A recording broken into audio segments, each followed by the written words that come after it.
Sudah, Pak. Sudah ya.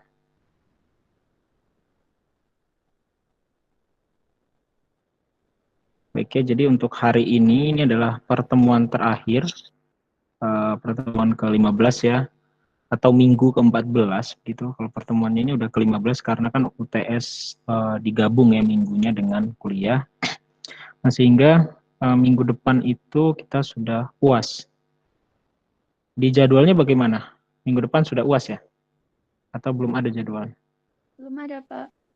Oh, belum ada. Jadi belum tahu minggu depan apakah sudah UAS atau belum. Belum tahu, Pak. Oke, cuman untuk berjaga-jaga saja ya. Anggap saja minggu depan tuh UAS gitu ya. Jadi kalian lebih mempersiapkan dengan baik gitu. Kemudian untuk materi ini, materi terakhir tadi ya sudah saya bilang, mana materi ini akan masuk pastinya ke dalam materi ujian di UAS nanti. Jadi kita ada materi 5 ya dengan saya pertemuannya ya, yaitu tentang sediaan topikal kemarinnya, kemudian aerosol, kemudian tentang scale up ya, scale up dari secara umum yang pertama, kemudian secara khusus pada sediaan cair dan sediaan semi solid, dan yang terakhir adalah wadah dan kemasan.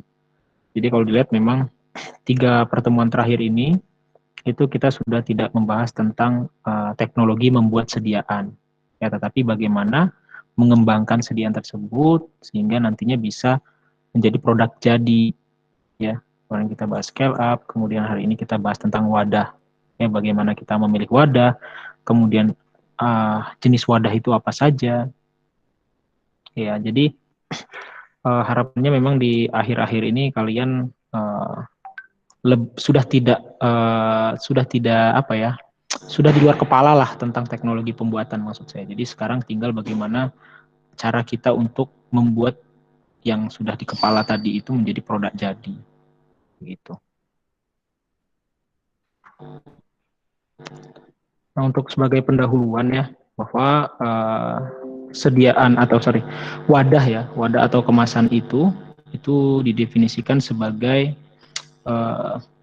maksud ekonomi dari atau untuk menyediakan tampilan gitu ya, kemudian melindungi dan identifikasi informasi wadah gitu ya, wadah yang tempat zat aktif kita itu disimpan, kemudian kenyamanan, kemudian kepatuhan, integritas dan stabilitas dari produk. Ya, jadi secara ekonomi, tujuan ekonomi dari suatu wadah itu adalah untuk menyediakan ya, tampilan, kemudian perlindungan dan seterusnya dari produk kita.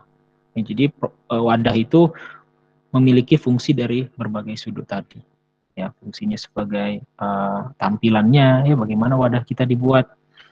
Ya, bahkan kalau kita lihat di sini sampai dia dapat mempengaruhi kepatuhan pasien ya, compliance dari pasien. Kenapa? Karena dengan wadah yang kita desain sedemikian rupa itu akan meningkatkan ya keinginan pasien untuk mengkonsumsi obat kita. Dia nggak takut ya kalau wadahnya udah botol hitam begitu ya, ada gambar tengkorak begitu misalkan, maka orang kan ngeri ya mau minumnya. Nah, begitu. Jadi dengan kita mempelajari bahan-bahan nanti juga itu akan menjadi faktor yang menentukan apakah produk kita ini nanti dipilih oleh si pasien atau tidak. Ya, kemudian integritas dan stabilitas ini sudah pasti ya, stabilitas ini. Ya, di mana wadah itu harus menjaga kestabilan dari zat aktif yang di dalamnya. Ya, jangan sampai wadah ini justru yang menyebabkan zat kita menjadi tidak stabil begitu. Kemudian proteksi tadi ya kurang lebih mirip, identifikasi.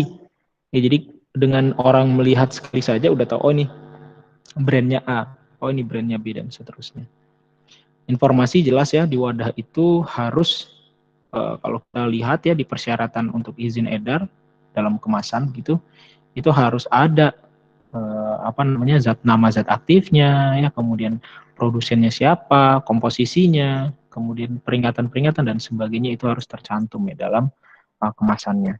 Nah, oleh karena itu pemilihan dari wadah itu sebagai awal ya, sebagai awal dari penentu sifat karakteristik fisiko-kimia obat. ya. Jadi kita mau memilih itu bahan wadah itu harus sesuai dengan sifat karakteristik produk kita. Ya, bagaimana sifat fisika, kimianya, apakah dia tahan terhadap cahaya atau tidak, maka wadahnya yang seperti apa, apakah dia mudah teroksidasi atau tidak, maka wadahnya yang seperti apa, dan seterusnya. Ya, jadi pertama ketika kita memilih suatu wadah itu kita mulai dengan sifat fisikokimianya dulu. Kemudian kebutuhan proteksinya, tadi ya sudah saya singgung. Apakah dia harus dilindungi dari cahaya? Misalkan, kalau misalnya dia tidak perlu dilindungi dari cahaya, kita bisa mengirit begitu ya, kita cari wadah plastik misalkan yang tembus cahaya dan seterusnya. Apakah dia harus ada, apakah dia masih tahan terhadap oksigen misalkan ya, maka kita pilih wadah yang kedap begitu ya, yang ketika tertutup itu kedap sehingga tidak menyebabkan udara itu bisa masuk gitu ya. Dan yang terakhir adalah kebutuhan dari pasar nih ya, yang nggak kalah penting tadi ya, kebutuhan dari pasar. Jadi apakah untuk produk A misalkan itu lebih mudah misalnya dalam bentuk strip atau blister, misalnya seperti obat-obat ini ya, painkiller, misalnya obat yang sakit kepala dan sebagainya, itu kan lebih mudah dalam bentuk itu ketimbang kita buat dalam bentuk botol walaupun isinya sama gitu ya. Jadi di pasaran itu orang lebih simple begitu ya menggunakan wadah dari blister, aluminium foil dan lain-lain gitu. Jadi pemilihan dari wadah itu dimulai dari pertama adalah menentukan ya karakteristik sifat fisikokimianya, kemudian kebutuhan perlindungan dari zat aktif kita bagaimana, kemudian kebutuhan dari pasar. Ketika kita mau memilih suatu wadah. Nah, kemudian bahan-bahan yang dipilih itu harus memiliki sifat-sifat seperti di bawah ini. Kalau kita mau memilih bahan-bahan sebagai wadah. Yang pertama adalah harus melindungi zat aktif kita dari kondisi lingkungan. Ya, jadi lingkungan itu maksudnya adalah cahaya, kemudian udara, ya, dan lain-lain. Ya, apalagi untuk produk-produk yang diharapkan steril begitu. Ini sangat ketat sekali aturan untuk wadahnya, karena lingkungan ketika dia dipindahkan ya dari industri ke pasien itu kan pasti tidak steril lingkungannya. Ya, jadi itu harus benar-benar dipilih sebaik-baiknya bahan dari wadah yang digunakan. Kemudian tidak reaktif ya, atau tidak bereaksi dengan zat aktifnya. Ya, kalau kita lihat kemarin sempat kita bahas tentang ini ya, tentang baja tahan karat atau stainless steel. Ya, stainless steel. Stainless steel itu permukaannya alkali. Nah, sehingga dia biasanya kalau di ini ya, di industri begitu diberikan dulu asam nitrat dan sebagainya agar hilang sifat alkalinya dan tidak bereaksi dengan bahan-bahan yang bersifat asam. Seperti itu. Kemudian tidak mempengaruhi ya rasa dan aroma dari produk kita. Jangan sampai misalnya wadahnya plastik begitu. Ketika dibuka itu bau plastiknya lebih menyengat ketimbang zat aktifnya dan mempengaruhi rasanya misalnya ya. Jadi awalnya manis begitu, ketika disimpan menjadi pahit misalkan seperti itu. Jangan sampai seperti itu. Kemudian tidak toksik, jelas ya, wadah itu tidak boleh toksik. Nanti kita lihat ya, ada beberapa wadah itu yang memiliki kecenderungan untuk terlarut sehingga dia tercampur oleh produk dan dapat menyebabkan toksisitas sehingga jarang dipilih untuk bahan tersebut. Kemudian harus di-approve oleh FDA ya. Ini kan kalau di Amerika bahan-bahan itu udah di-list oleh FDA, bahan-bahan yang boleh digunakan. Nah, dia harus masuk dalam list tersebut. Sama di Indonesia juga seperti itu ya, di Badan POM itu. Ya, jadi bahan-bahan itu untuk wadah itu sudah di-list. Kalau untuk sediaan injeksi bahan gelas misalkan, gelasnya berasal dari apa?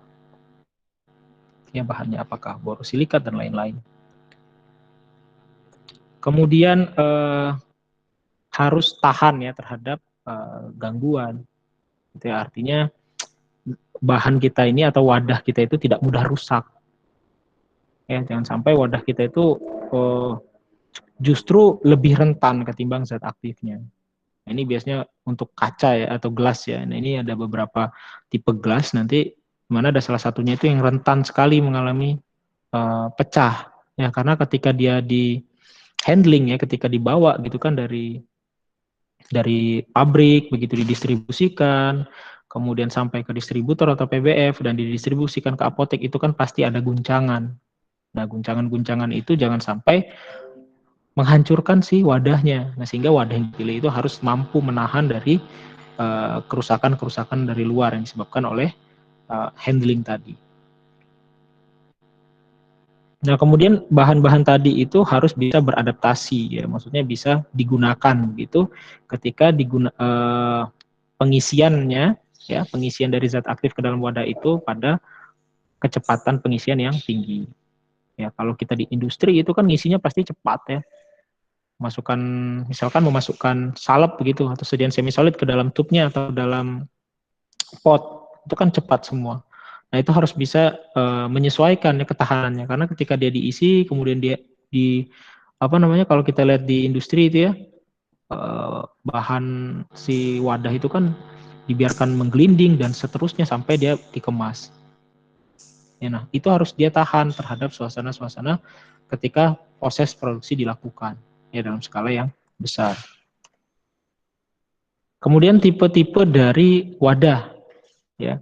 Nah, wadah itu dibagi beberapa tipe sesuai dengan fungsinya ya, sesuai dengan manfaatnya atau fungsinya. Yang pertama adalah wadah yang tertutup ya, well closed container. Nah, kalau ini wadah ini digunakan untuk melindungi si zat aktif kita dari hilangnya zat aktif begitu ya ketika proses transportasi, handling atau penyimpanan atau bahkan penjualan. Ya, jadi dia tertutup intinya ya. Dia wadah yang tertutup baik ya, tertutup baik itu maksudnya dia tertutup rapat. Ya, tertutup rapat tetapi dia apa namanya? Tetapi dia itu biasanya membukanya itu harus dengan cara khusus ya, dan benar-benar untuk melindungi itu ya, melindungi sampai dia dijual. Kemudian yang selanjutnya adalah wadah untuk dosis tunggal. Nah, kalau kita tahu bahwa biasanya ini wadah ini ketika dibuka ya udah nggak bisa dipakai lagi ya. Contohnya adalah ampul. Ya, kalau ampul ini kan kita gunakannya kita patahkan ya. Nah, ini wadah yang untuk penggunaan tunggal. Nah, tetapi nggak jarang juga vial ada ya. Vial itu juga sering digunakan sebagai dosis tunggal, walaupun kebanyakan juga sediaan-sediaan dalam wadah vial itu dosis ganda. Ya, nah ini biasanya digunakan untuk sediaan-sediaan parenteral tadi ya. Contohnya ampul dan vial. Kemudian untuk yang multidos ya, kalau multidos kalau tadi single dose, kemudian yang multidos ya pasti untuk penggunaan berulang ya. Nah, untuk yang multidos ini wadahnya itu yaitu dapat diambil gitu ya. Maksudnya isi dari zat itu dapat diambil, kemudian jangan sampai ketika diambil juga itu merusak sisanya gitu ya. Jadi wadah ini dapat melindungi sisanya, begitu harapannya. Walaupun dia sudah dibuka kemudian ditutup lagi. Jangan sampai ketika ditutup ternyata udah enggak, atau kalau misalnya dia file ya, file kan ditusuk oleh jarum kemudian dicabut. Nah, ketika dicabut itu si tutupnya tadi atau wadah itu tetap bisa melindungi sisanya. Ya, makanya nanti kita lihat ada uji-uji untuk sediaan-sediaan seperti ini. Ya, jangan sampai udah sekali ambil begitu, kemudian nanti bekas lubangnya itu, bekas ditusuk jarum tadi itu namanya karet ya, karet kemudian terbentuk friksi-friksi, fragmen-fragmen, kemudian nanti udara bisa keluar masuk dengan mudah. Nah, itu jangan sampai seperti itu. Ya, sehingga wadah yang untuk multiple dose ini ya atau multidose ini dia harus dapat melindungi sisa dari zat aktif yang telah diambil sebelumnya. Gitu ya. Nah, kualitas yang persyaratan yang harus dipenuhi ya seperti biasa ya, zat aktif itu harus kekuatannya harus tetap, kualitas, kemurniannya ya itu harus tetap pada zat yang tersisa. Jangan sampai itu tadi ketika sudah diambil malah rusak sisanya karena wadahnya sudah tidak bagus lagi, rusak dia setelah ditusuk. Nah, itu berarti nggak bisa sebagai wadah untuk multiple dose ya atau multidose. Nah, ini biasanya bentuk-bentuk vial ya, atau files ya. Kebanyakan bentuk-bentuk files yang seperti itu yang dilakukan pengujian. Kemudian ada yang like resistant container ya, atau wadah-wadah yang resisten terhadap atau tahan terhadap cahaya. Nah, ini biasanya tujuannya untuk melindungi zat aktif yang tidak tahan terhadap cahaya. Nah, apakah cahaya itu masih bisa masuk? Kalau seperti ini ya bisa pasti ya, masih ada tapi sedikit sekali. Ya, kita ingat bahwa prinsipnya untuk membuat produk stabil itu bukan menghentikan reaksi. Ya, tujuan kita adalah memperlambat paling tidak. Ya, kalau benar-benar menghentikan itu kan kayaknya nggak mungkin ya kita mau benar-benar menghentikan hidrolisis misalkan. Ya, kita harus mencegah sama sekali tidak ada air tidak yang masuk gitu kan, itu kan kayaknya nggak, sulit ya. Jadi kita itu hanya meminimalkan bagaimana agar proses degradasi itu menjadi lebih lambat ya. Misalnya 1 bulan rusak, nah ini kita buat menjadi 5 tahun baru rusak ya, baru kadarnya di bawah 90% dan seterusnya gitu ya. Karena apa ya, 5 tahun udah cukup lama kan untuk usia simpan obat. Kita nggak bisa ngebuat obat itu stabil selama 100 tahun misalkan, nggak bisa ya, pasti dia akan ada reaksi itu akan eh, terjadi, tetapi kita hambat. Nah, itu juga harapannya dengan wadah yang tidak tembus cahaya ini. Harapannya walaupun ada sedikit saja begitu yang masuk, tetapi itu tidak menyebabkan reaksi yang cepat.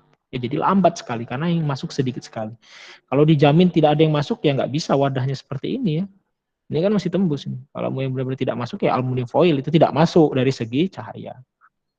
Tetapi kan itu lebih mahal ya. Kita pikirkan juga nanti ya, salah satu pertimbangannya adalah cost-nya ya, cost yang harus dikeluarkan ketika kita menggunakan bahan dari wadah tersebut. Itu jadi pertimbangan kita itu banyak memilih wadah ya. Kemudian selanjutnya adalah wadah yang airtight container. Jadi dia itu wadah di mana udara itu tidak bisa masuk. Gitu. Harapannya udara itu tidak bisa masuk. Ya. Ini disebut juga sebagai hermetic container. Nah, di sini wadah ini tuh memiliki penutup ya, atau ya penutup atau sealingnya gitu, yang tidak tembus udara.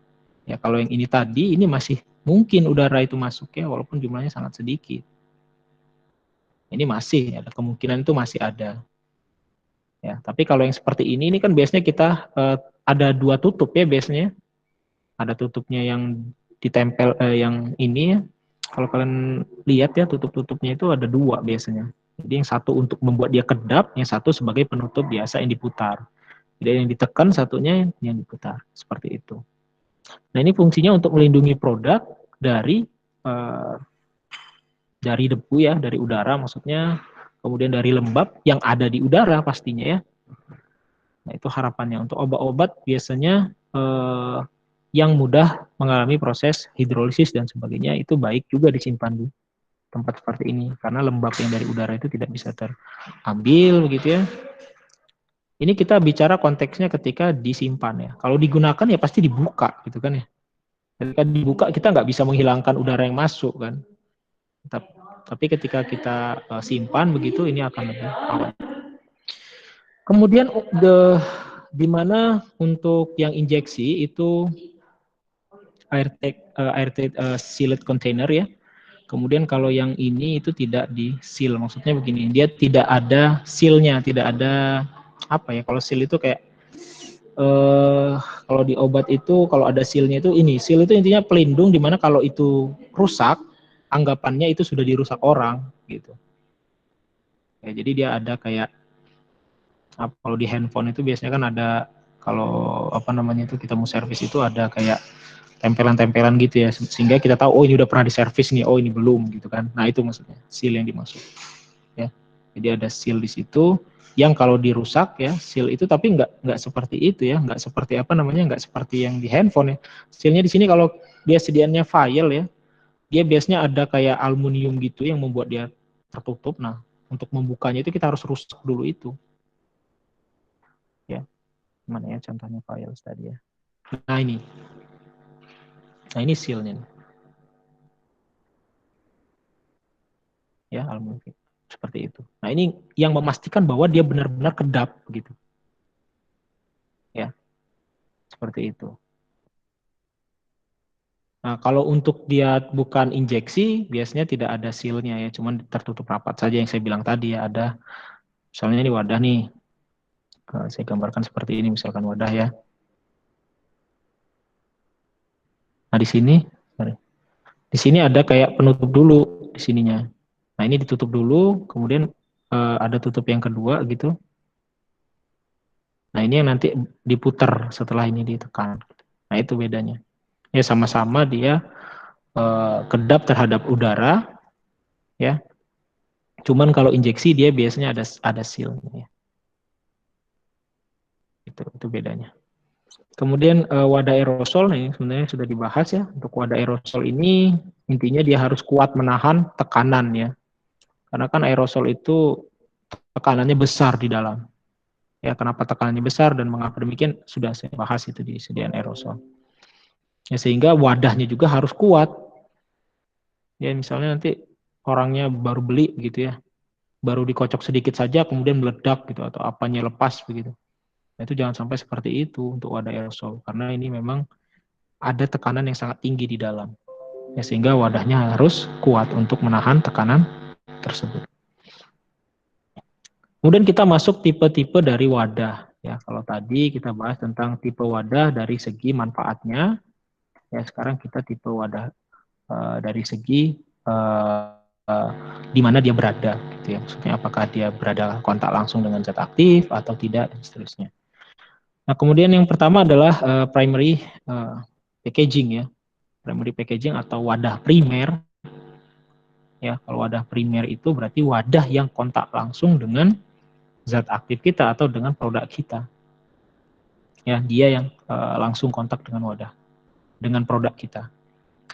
Nah, ini biasanya ukurannya pasti lebih kecil ya kalau wadah primer itu dibandingkan wadah-wadah yang lainnya.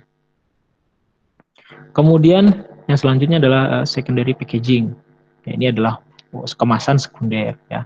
Kalau kita lihat ini kemasan sekundernya kan yang ini, yang plastik ini ya. Yang ini adalah kemasan primernya. Nah, ini fungsinya biasanya untuk menggabungkan ya kemasan-kemasan primer tadi ya jadi satu satuan seperti ini.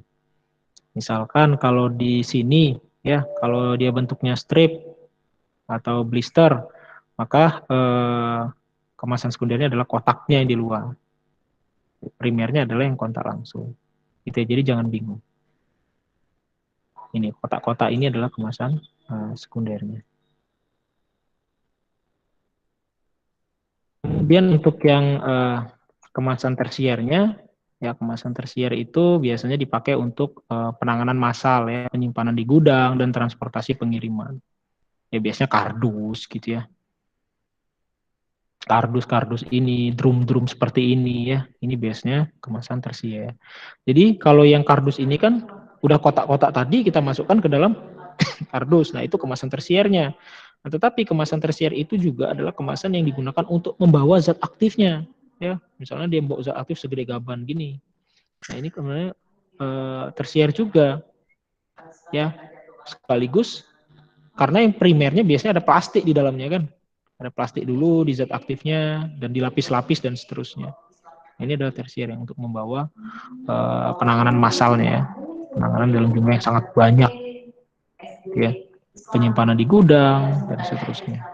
Ini adalah kemasan tersier.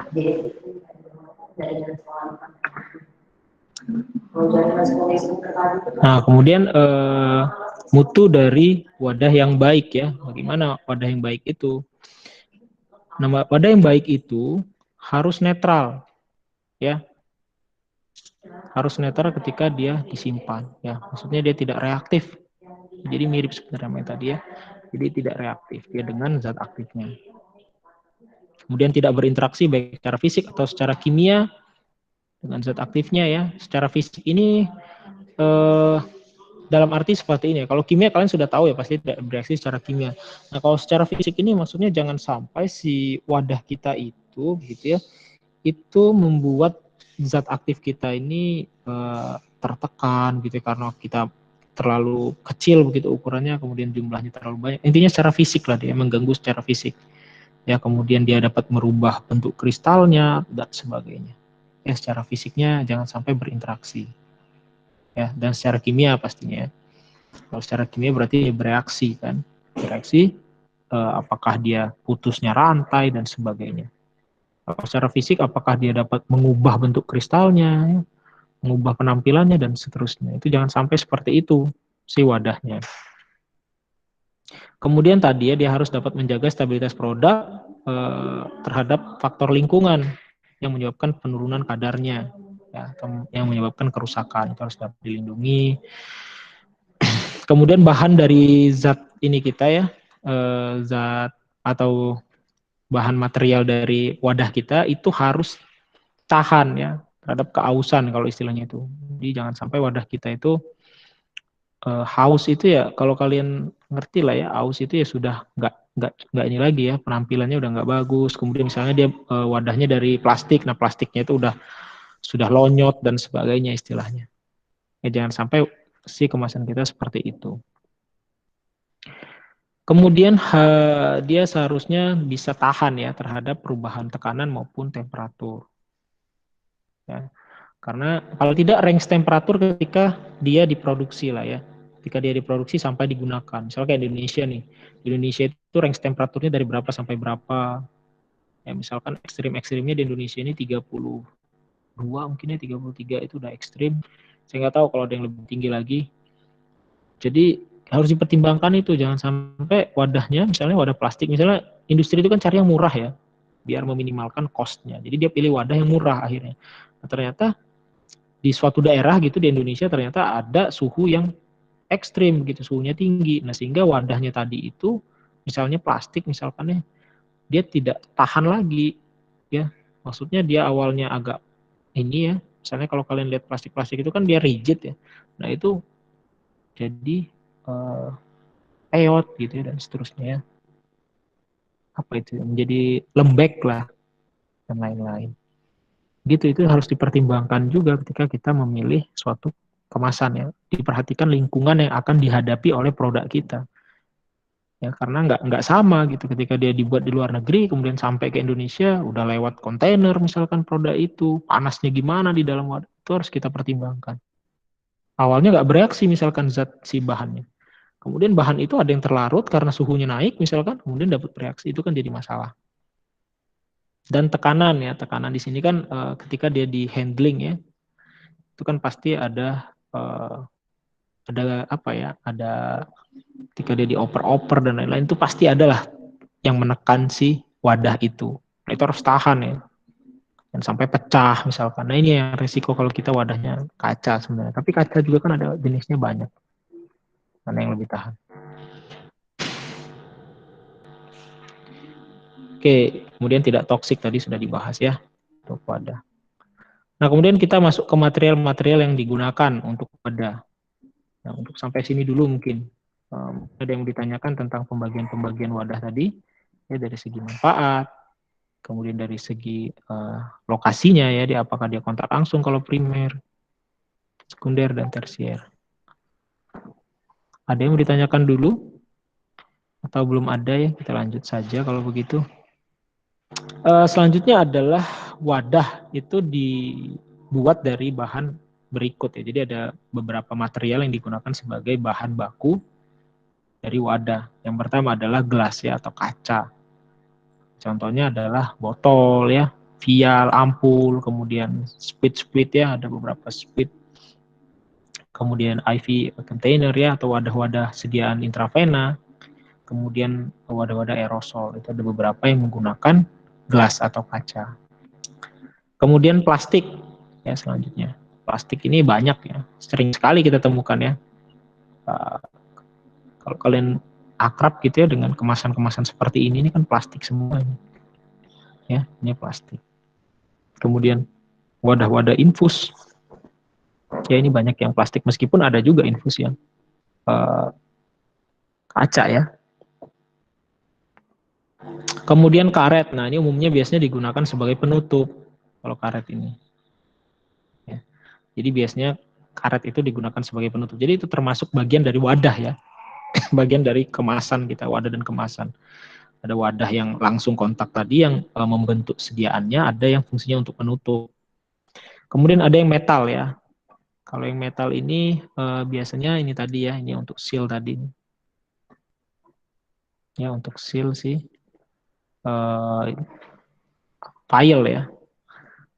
Kemudian pelapis ini ya kebanyakan juga dilapisi, ya dilapisi timah misalkan dan lain-lain. Kemudian wadah-wadah aerosol nih kebanyakan juga metal.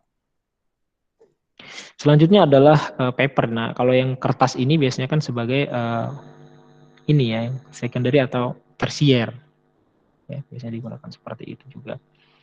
Kemudian misalnya ini strip dan blister itu juga biasanya ada bahan dari paper atau cardboardnya juga yang digunakan ya sebagai pembungkusnya ya.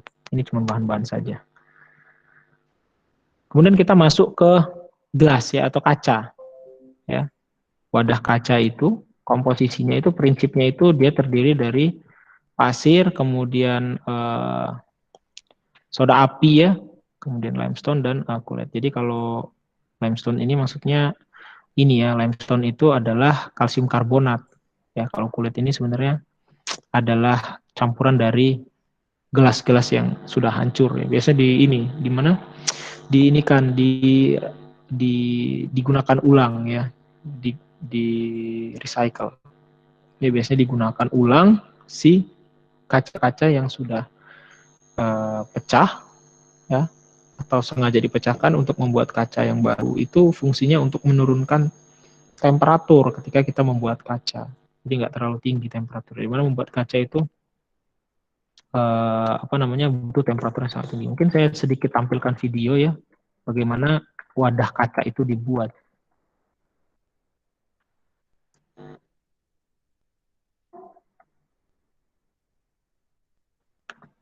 Wah.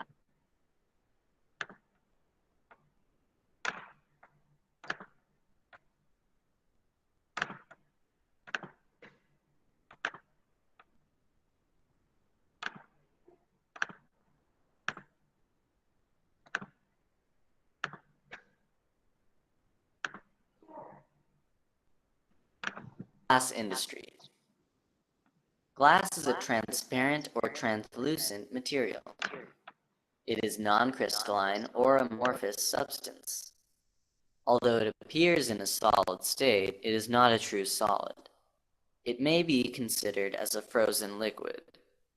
It acquires solid state appearance because of increase in viscosity on rapid cooling. So, glass is described as a supercool liquid. Manufacture of glass. The manufacture of glass involves 3 steps: fusion of raw materials, working with molten mass, and annealing. The raw material used for glass are soda ash, Na2CO3, limestone, CaCO3, and sand, SiO2. These materials are taken in required proportion and thoroughly mixed and ground to get a powder called batch. Batch is mixed with some broken glass called cullet. Cullet helps in lowering the melting temperature of the raw materials. The whole mass is heated to 1000 degrees centigrade in a furnace. The following chemical reaction takes place and gives glass in a liquid state. Impurities called glass gall rise to the surface and are removed. At this stage, salts are added to get colored glass. Working with molten mass. The fused mass obtained in the above step is allowed to cool but still maintained in a liquid state. The liquid glass is poured into molds of required shapes. Annealing. Usually, glass obtained by rapid cooling is brittle. So, glass is passed through a high temperature zone, then a low temperature zone in a long narrowed chamber by conveyor belt, where it cools slowly, giving transparent glass. This process is called annealing. Annealing strengthens the glass. Types of glasses, their properties, and uses. Soda glass or soft glass is easily fusible and used for window glass and bottles.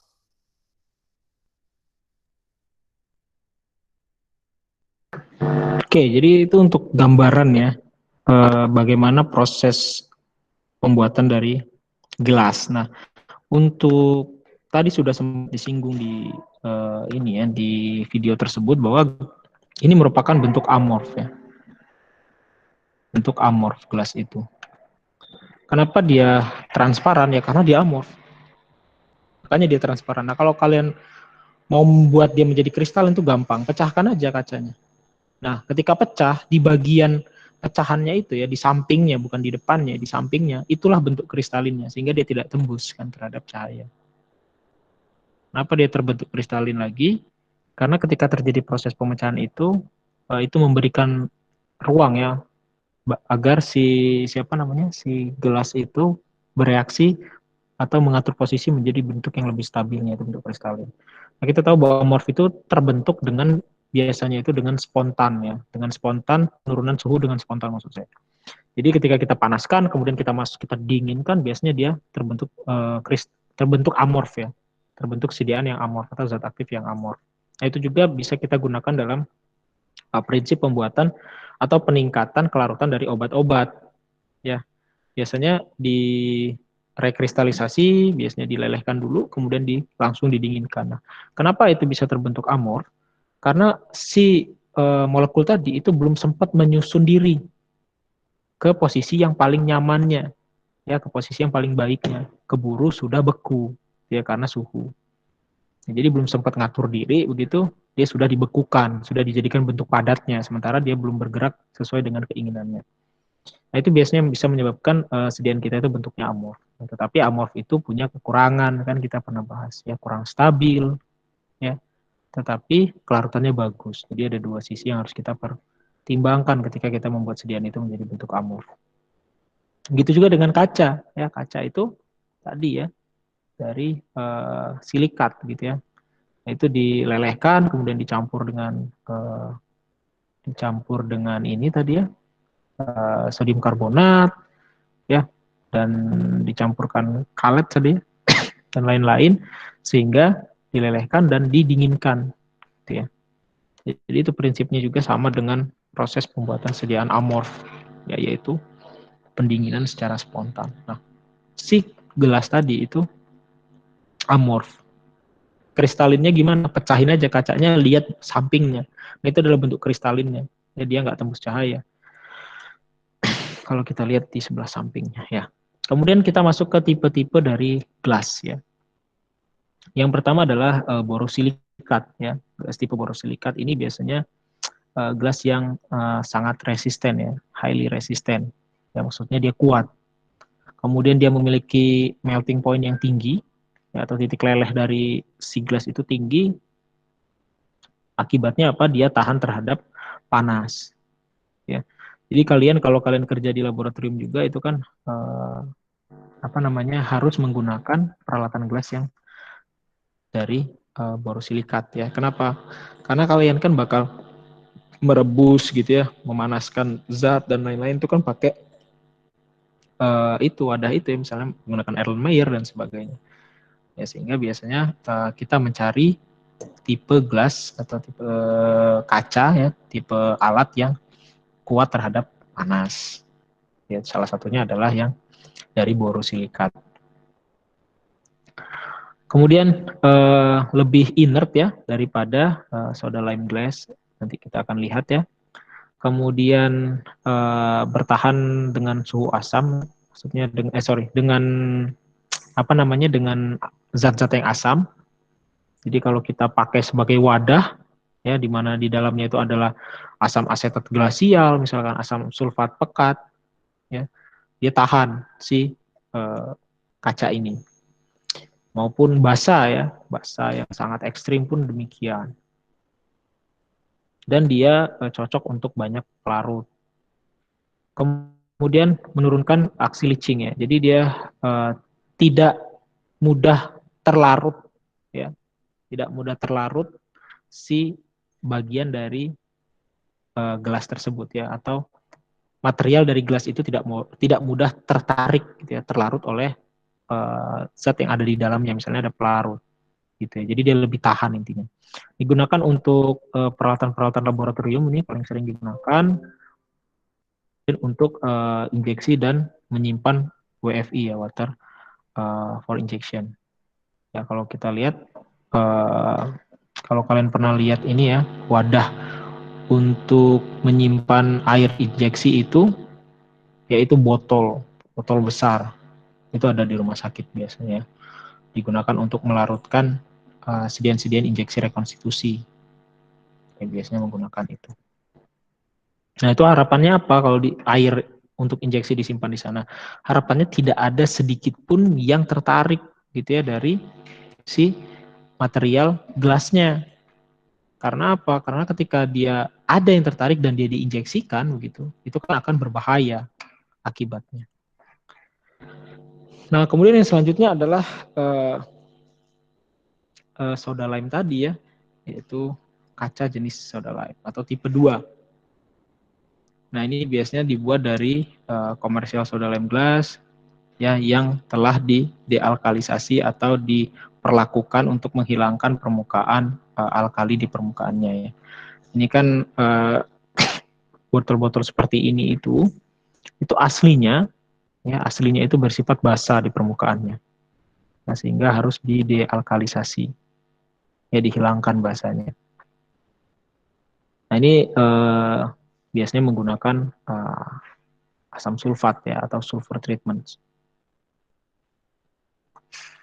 Kemudian sulfur treatment itu menetralkan alkaline oxide ya pada permukaan ya, sehingga si wadah tadi itu lebih resisten terhadap reaksi-reaksi kimia nantinya. Nah, ini digunakan untuk produk-produk yang sensitif terhadap basa, kemudian cairan infus, kemudian darah dan plasma, kemudian juga sebagai kalau kalian pernah belajar LVP ya, large volume parenteral, yaitu untuk sediaan-sediaan bervolume besar. Ini kalau yang soda lime glass yang di treatment ya, maksudnya sudah dihilangkan dulu ininya apa namanya itu alkalinya pada permukaan. Nah, ada juga tipe 3 yaitu regular soda lime glass. Ya, di mana pada wadah ini itu tidak ditreatment atau tidak dihilangkan si basanya pada permukaan kaca tersebut, ya pada permukaan gelas tersebut. Nah, ini kalau kalian lihat di lab ini sering ketemu yang kayak gini nih. Ini biasanya dipakai kalau untuk penelitian-penelitian ya. Yang dipakai ini biasanya untuk melindungi dari cahaya pakai yang seperti ini saja karena murah, satu bijinya ini cuma 1.500 gitu. Saya dulu punya banyak ini waktu neliti ya, karena untuk menghindari itu ya, walaupun zat aktif kita misalkan diketahui tahan terhadap cahaya, cuman kan eksipien yang digunakan kita nggak ada yang tahu ya, itu akan pengaruh atau tidak. Jadi cari aman saja pakai wadah yang seperti ini kalau dulu, kalau untuk disimpannya. Nah itu murah ini, karena dia tidak dilakukan treatment terlebih dahulu, yaitu masih permukaannya masih basah. Kalau zat aktif kalian itu asam begitu, ini harus diperhatikan ketika memilih wadah-wadah yang seperti ini. Ya jangan salah pilih nanti kalau kalian melakukan riset. Ini saya kasih contoh sederhana, ketika riset saja nanti kalian pasti pakai wadah seperti ini. Kalau riset itu. Karena kita nggak mungkin buatnya banyak kan, buatnya dikit-dikit gitu ya, 10 mili, 15 mili, 20 mili cukup kan sekali buat. Dan uji dan seterusnya. Ya. Jadi itu harus diperhatikan bahwa tipe gelas seperti itu ya atau tipe kaca seperti itu memiliki permukaan yang bersifat basah. Kemudian mengandung konsentrasi alkaline oxide yang tinggi ya, sehingga akan mempengaruhi alkalinitas dari si air yang disimpan. Ya, kalau ada cairan-cairan yang ada di dalam itu akan mempengaruhi pH-nya. Nah, tinggal kita lihat sediaan kalian itu sensitif nggak terhadap pH. Di sensitif mana pH apa cahaya. Tinggal dipertimbangkan saja itu. Kemudian mudah pecah ya, tapi ya ini biasanya mudah pecah kalau bentuk-bentuk seperti ini. Jadi jangan sambil dipanaskan ya, sambil dibakar segala macam. Kemudian langsung didinginkan, wah itu gampang pecah. Karena kalau gelas-gelas seperti ini ya, kaca-kaca seperti ini begitu, itu tidak bisa kita panas langsung ke dingin karena pecah. Ya, kenapa bisa pecah? Ya karena perubahan mendadak yang spontan seperti itu kan mempengaruhi si sifat amorf dari zat aktif, material kita ya. Kok saya pengen ngomong zat aktif terus ya. Sorry ya. Gitu ya. Ya jadi gelas-gelas tadi atau kaca-kaca tadi itu punya sifatnya masing-masing ya. Harus kalian pilih dengan cermat. Kemudian tipe NP ya, NP General Purpose Soda Lime Glass. Ya kalau untuk soda lime glass yang tipe ini, soda lime glass yang tipe ini, itu tuh untuk sediaan non parenteral. Ya, ini biasanya untuk sediaan oral atau topikal. Ya, dia lebih murah lagi ya, gitu ya. Jadi kita kan harus mempertimbangkan semua itu ya ketika kita memilih suatu bahan.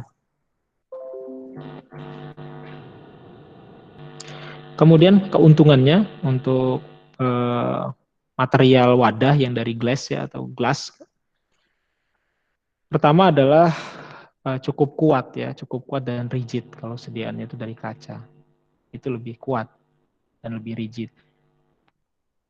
Kemudian transparan jelas ya kalau kaca ya, karena tadi amorf kan dia ya, sehingga kita dapat melakukan pemantauan terhadap sediaan kita ya tanpa harus membukanya maksudnya.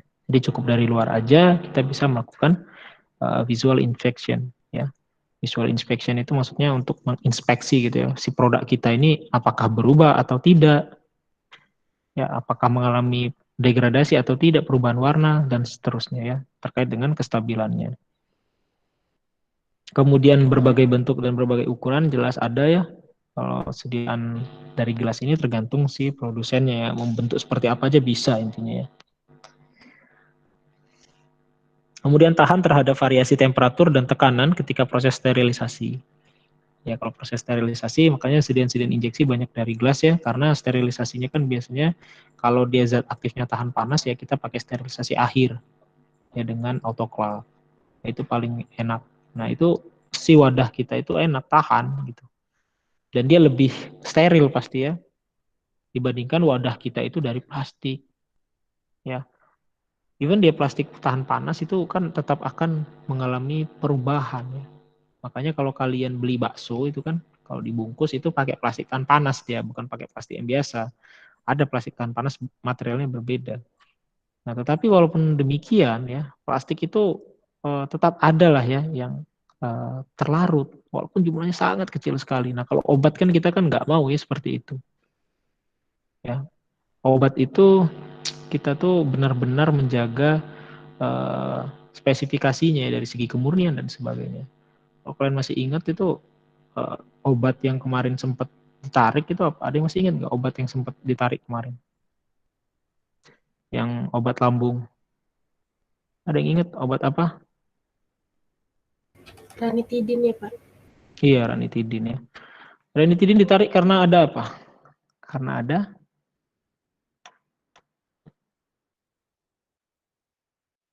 apa ranitidin? Karena ada NDMA kan ya. Nah, NDMA kandungannya itu sangat kecil sekali ya. Kecil sekali, bahkan konsentrasinya itu satuannya itu ppb ya, atau part per billion ya, per miliar. Sangat kecil sekali dan itu ditarik gitu ya. Itu masih diidentifikasi ya dari mana cemaran tersebut. Apakah dia benar-benar cemaran dari bahan baku atau dia merupakan hasil degradan, kan seperti itu yang masih dipastikan ya sumber dari mana. Nah baru-baru ini kasus NDMA itu ya itu juga lagi naik daun, tapi obatnya berbeda. Obat apa? Yang baru-baru ini, tapi nggak ditarik obatnya. Obat, ada yang tahu? Nggak ada yang tahu? Metformin. Ya baru-baru ini tuh metformin yang diidentifikasi ada gitu kan. Tapi kadarnya masih di bawah normal. Normalnya itu sekitar 90-an ppb lah ya. 94 per billion kalau tidak salah, kalau saya baca beritanya itu sekitar segitu. Bayangkan ya, part per billion, per miliar, itu orang sudah gupek ya. Itu obat ya, konteksnya adalah obat si NDMA itu. Nah di senyawa lain ada nggak NDMA itu, atau di produk-produk lain ada nggak NDMA itu? Banyak. Contohnya di rokok ya, kalau di rokok itu jumlahnya jauh lebih besar daripada di ranitidin, daripada di metformin ya. Jauh sekali. Tapi nggak heboh ya, nggak ditarik. Ya enggak, memang udah dikasih tahu kan itu untuk apa namanya, untuk orang-orang yang rela mengorbankan tubuhnya gitu kan, rokok itu. Ya mereka udah tahu. Nah kalau obat ini kan orang yang mau menyembuhkan dirinya gitu, harus jangan sampai orang-orang yang seperti ini gitu ya, niatnya baik begitu dengan tubuhnya, itu justru dapat efek yang tidak baik.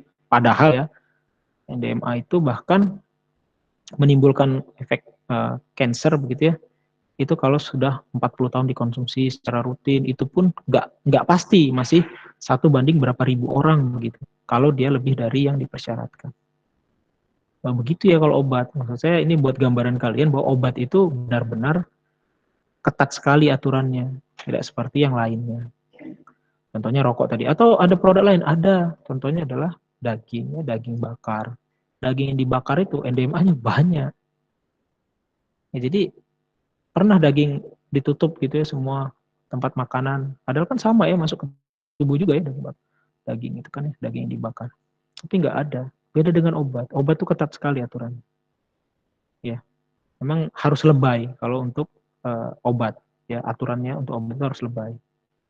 Jadi anak-anak farmasi itu udah biasa yang mengantisipasi yang kemungkinannya kecil sekali gitu ya, udah 40 tahun itu pun 1 banding berapa ribu, itu ditarik dari pasaran. Si industri itu ruginya luar biasa. Tapi rokok gitu ya, nggak ada yang narik. Hebat. Itulah ya menariknya dunia. Ada yang dikit aja gitu ya, itu pun bukan karena disengaja begitu, itu ditarik dari pasaran. Ya itulah menariknya. Cuma nggak bisa kita samakan ya, makanan sama obat. Ya, walaupun sama sebenarnya mengawasi ya, badan pengawasan obat dan makanan. Tapi untuk obat jauh lebih ketat, sangat ketat sekali. Ya, sangat ketat. Kalau obat itu kan banyak ya, ada obat tradisional dan lain-lain. Obat tradisional pun kalau dia mau menjadi obat fitofarmaka, ya fitofarmaka kan harus uji klinis dan sebagainya ya. Untuk naik ke sana itu kita harus benar-benar mengidentifikasi molekul apa yang aktif di tanaman tersebut, baru dia bisa dikatakan fitofarmaka. Harus benar-benar terbukti molekul tersebut. Itu kan susah. Nah, sehingga fitofarmaka itu mahal sekali di pasaran. Sehingga industri itu males ngembangin fitofarmaka. Nah, udah mahal, nggak ada yang mau beli katanya. Ya udah mahal, nggak ada yang mau beli gitu. Dan lebih efektif obat yang sintesis gitu kan. Jadi itulah kendalanya Indonesia, kan kita mau apa ya namanya itu, mau mengusung obat tradisional, mentok-mentok jamu lah paling kita itu ujung-ujung. Jamu saja ya, susah kalau membuat fitofarmaka, bukan nggak bisa, susah di persyaratannya. Ya di luar negeri pun demikian. Kita tuh cuma ikut aturan luar negeri kalau soal obat. Obat kita tuh ngikut aturan luar negeri, FDA atau emang ngeluarin peraturan begini untuk obat tradisional ya kita ngikut. Bahkan saya pernah ikut seminar kemarin itu, ada orang dari luar negeri komentar dengan farmakope herbal kita. Katanya farmakope herbal itu hasilnya beragam katanya ininya, apa namanya, screening kandungan apa dan lain-lain itu. Jadi memang belum karena beda-beda kampus yang mengukur di farmakope herbal. Jadi memang masih banyak yang harus diperbaiki lah ya untuk obat tradisional di Indonesia. Gitu ya, kalau kita bicara tentang topik-topik yang terkini itu memang lebih seru ya. Karena memang sudah prakteknya bagaimana teori yang kita dapat. Tapi harus dapat teorinya dulu ya. Kalau nggak ada teorinya gitu, nggak ngerti teorinya. Kita ngomong kayak tadi nggak nyambung. Ya, dan nggak tahu kenapa begitu. Ya, sehingga ini salah satu contohnya di slide ini ditampilkan bahwa tidak boleh ada sama sekali ya. Atau paling tidak dengan alat yang ada itu tidak terukur lah si residu dari material wadah kita di dalam sediaan. Gitu, jangan sampai terjadi pelarutan, karena itu dilarang, ya sangat dilarang kalau dia bicara tentang obat. Kalau bicara makanan mah, ya yang penting enak gitu kan ya, kalau makanan lebih mudah lah ya dapat izinnya dibandingkan obat. Ya, karena memang makanan juga kan dia nggak ada efek farmakologi ya, nggak ada efek farmakologi. Kenapa? Karena dia masih dalam bentuk utuh ya. Kalau molekul dari bahan alam itu masih bentuk utuh itu, ya dia yang terabsorpsi itu ya hanya mineral, vitamin segala macam itu. Yang metabolit sekundernya itu jumlahnya sedikit sekali konsumsi, jadi efeknya tidak begitu terlihat. Beda dengan kalau kita mengekstraksi ya, kita ngambil dari sekilo jadi 10 miligram atau dapat dari 1 gram dari 10 kilo, berarti kan ada pemekatan. Nah, itu beda cerita. Tapi kalau kita makan kan nggak makan 10 kilo ya, makan cuma dikit, sehingga memang dianggap tidak memiliki efek farmakologi. Ya. Kemudian dapat melindungi, yang ini dulu ya. Ekonomis dan tersedia ya. Ekonomis ini yang nggak kalah penting ketika kita memilih suatu wadah. Hanya mahal daripada zat aktif, itu parfum ya kayak gitu ya. Kita bicara tentang obat enggak ya. Kalau parfum itu wah, wadahnya yang dibuat semahal mungkin biar lebih menarik ya. Kemudian dapat melindungi ya dari cahaya untuk zat-zat yang fotosensitif ya, ketika proses penyimpanan dan tidak mengalami pengurangan kualitas ya ketika disimpan. Ya, tadi ya sudah disinggung. Kalau si glass ini ya, glass ini kenapa dipilih ya tadi? Karena dapat melindungi, kemudian dia disimpan itu tidak mengalami kerusakan si materialnya. Nah, kerugiannya apa kalau kita menggunakan wadah dari glass ya? Yang pertama adalah mudah mengalami pecah ya. Kalau dilempar kan pecah pasti ya. Dilempar walaupun dalam wadah kemasan sekundernya itu bisa pecah. Ya, sehingga memang ini resikonya. Ya. Nah, kemudian ketika terjadi perubahan temperatur spontan itu dapat pecah juga. Saya pernah ngalamin ini ya. Waktu di laboratorium dulu, teman saya itu lagi memanaskan gitu ya. Memanaskan, kemudian biasanya kita panasin itu pakai vial ya. Pakai vial di atas pemanas, kemudian sambil di stirrer ya. Jadi ada stirrer yang ada pemanasnya itu. Jadi kita taruh di atas itu, panaskan. Sudah sangat panas sekali gitu ya. Megang kan ini ya, ketika kita pegang itu ya pasti panas banget. Si gelas tadi, si vial tadi.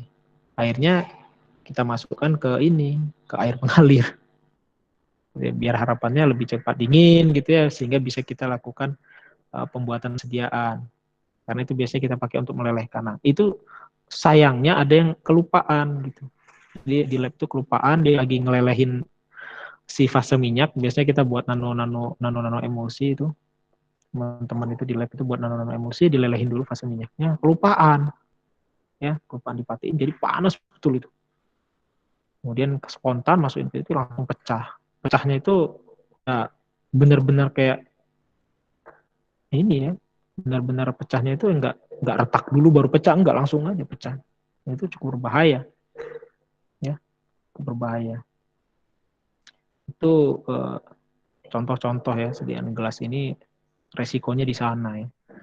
Bahkan waktu dulu itu di Fakultas Farmasi UI itu sempat kayak gitu ya, saya dengar dulu ya, ketika melakukan rotary evaporator, terjadi ledakan atau apa gitu, sehingga kacanya pecah dan dapat menciderai orang-orang di sekitarnya. Jadi itu resikonya ya kalau kita menggunakan material glass ya, atau glass, kalau bahasa Indonesia kan gelas, kaca. Kemudian lebih berat ya, sediaan kaca ini lebih berat dibandingkan wadah plastik, jelas ya. Nah, sehingga ini memang pertimbangan juga ya. Kalau kita membuat sediaan selain dari murah ya, kita harus pertimbangkan bagaimana si obat ini nanti dibawa. Ya, kalau lebih berat otomatis kan transportnya juga itu akan lebih besar cost-nya. Jadi kalau kita bicara tentang ekonominya itu ya banyak sekali yang dipertimbangkannya dari wadah itu. Dari segi ekonominya, segi bahannya, berat nggak? Kalau berat nih otomatis kalau kalian naik mobil misalnya orangnya lebih banyak kan lebih boros gitu ya. Itu juga dengan seperti ini. Ya jadi benar-benar banyak ya pertimbangan. Makanya farmasi itu ketika kalian nanti apoteker itu belajar tentang manajemen, manajemen tentang ekonomi dan lain-lain. Karena kita harus mikirin itu juga setelah kita sudah idealis gitu ya di S1 nih. Idealisnya harus begini, biar begini, begini. Ketika kita di lapangan nggak bisa seperti itu juga gitu. Harus pertimbangkan dari segi ekonominya. Ya bagus-bagus percuma kalau harga obatnya sekali satu strip misalnya 150.000. Cuman untuk parastamol misalkan. Karena apa? Karena saya mau sediaan itu memiliki efek yang sangat baik dan lain-lain lah, lebih stabil. Nah itu yang harus dipertimbangkan juga ketika kalian nanti di dunia kerja. Kemudian selanjutnya adalah wadah plastik. Plastik itu merupakan sintesis dari polimer ya yang memiliki berat molekul tinggi ya. Ya, berat molekul tinggi, kemudian dia mengalami polimerisasi ya, monomer tadi, kemudian terbentuklah polimer ya, atau disebut juga dengan plastik. Kemudian plastik itu sebagai wadah memiliki keuntungannya dalam penggunaannya. Ya, sangat berguna dalam wadah karena memiliki beberapa keuntungan. Yang pertama, mudah dibentuk, kemudian kualitas yang tinggi dan bebas untuk mendesainnya langsung. Ya, kemudian kalau wadah plastik itu kan memang tahan terhadap pecah ya, breakage ya, tahan terhadap pecah itu jarang ya plastik itu pecah. Kalau kita banting juga ya mudah-mudahan nggak pecah gitu kan karena dia plastik. Dia memang lebih tahan terhadap tekanan-tekanan seperti itu. Dan dia lebih aman ya untuk consumer. Nah itu ya keuntungannya plastik. Ya, kalau kita pilih plastik itu ya itu keuntungannya adalah dia mudah dibentuk. Kita mau bentuk seperti apa aja bisa ya. Kalau gelas ya atau kaca itu mau bentuknya ya susah ya. Dia harus benar-benar pada suhu yang sesuai baru bisa dibentuk. Kalau ini kan kita mau bentuk seperti ini, ada garis-garisnya dan lain-lain ya. Bahkan plastik itu bisa dicetak langsung ya di kemasannya tulisan itu kan. Beda dengan kaca. Kemudian ada dua bentuk ya sediaan plastik itu, ada yang amorf dan ada yang kristalin. Nah, tadi kalau gelas atau kaca atau glass ya itu amorf pasti ya, pasti amorf. Nah, tetapi kalau plastik itu ada yang amorf, ada yang kristalin. Nah, kalau yang amorf seperti biasa, kalau amorf itu pasti lebih transparan. Ya ini contohnya. Ini adalah plastik-plastik yang amorf. Ini kan tembus cahaya ya. Ya, transparan. Kemudian keras begitu ya, tetapi sedikit sekali ada brittle-nya ya. Brittle-nya kan dikit sekali, nggak banyak brittle-nya. Kemudian lebih permeable terhadap udara.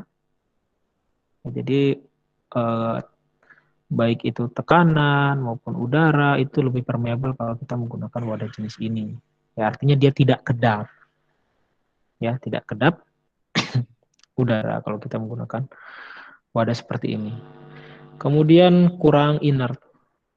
Ya, dia dapat bereaksi ya kalau zat aktif kita atau eksipien kita itu dapat melarutkannya ya dia ikut larut.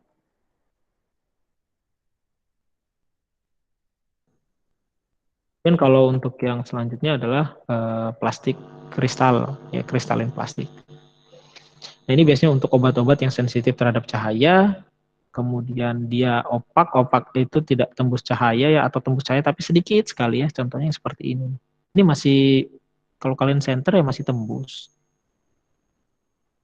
ya masih tembus tapi sedikit sekali gitu ya, tidak seperti yang amorf tadi.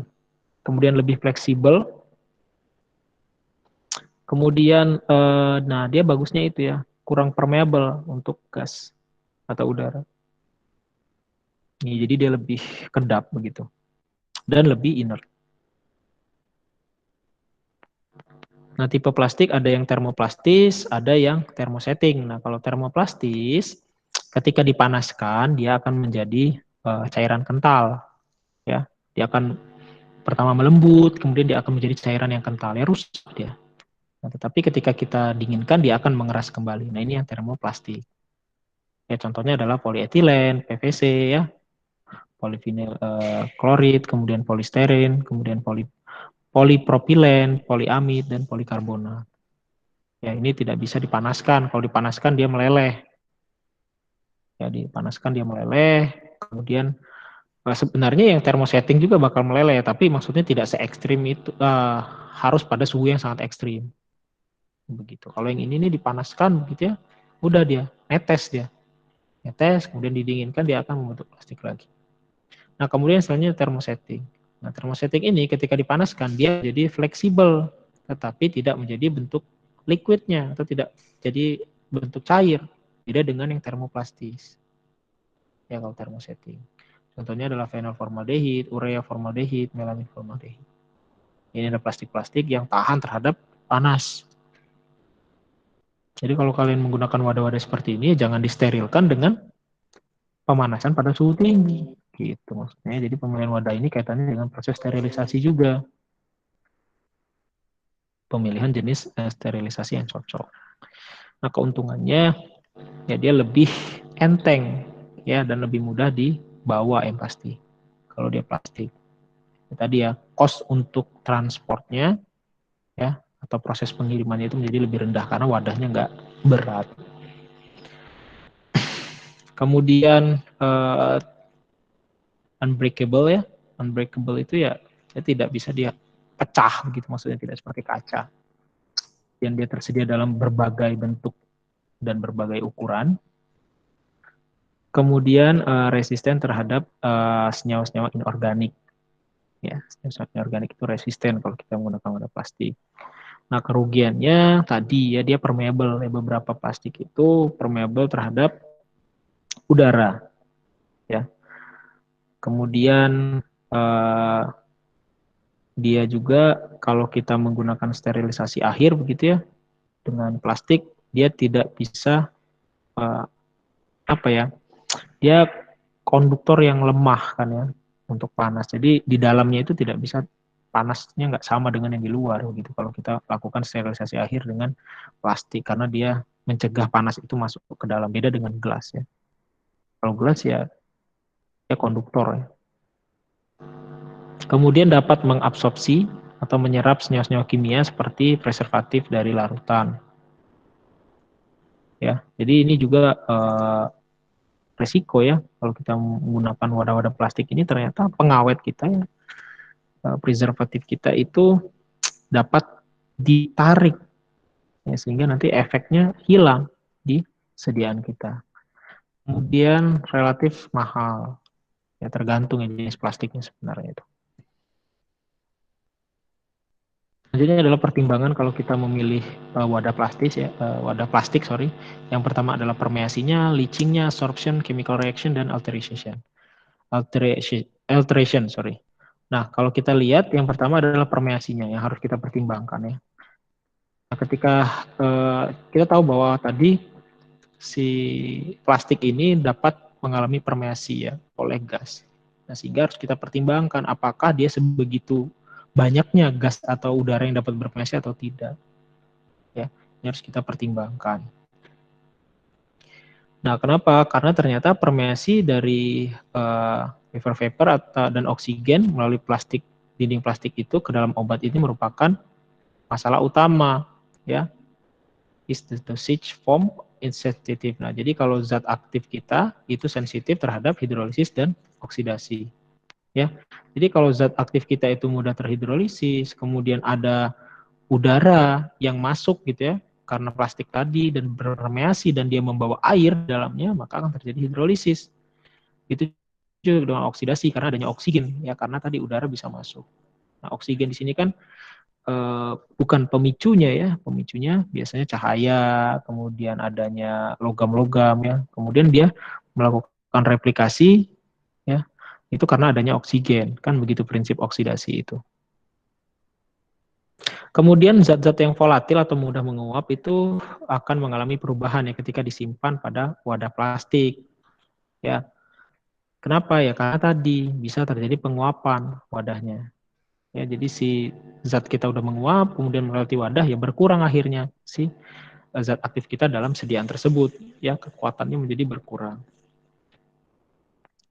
Kemudian leaching ya, leaching ini biasanya si plastik tadi ya, plastik itu biasanya terkandung satu atau lebih zat ya yang ditambahkan untuk menstabilisasi si plastik itu ya, yang untuk membuat dia menjadi rigid ya sebagai cross linkernya.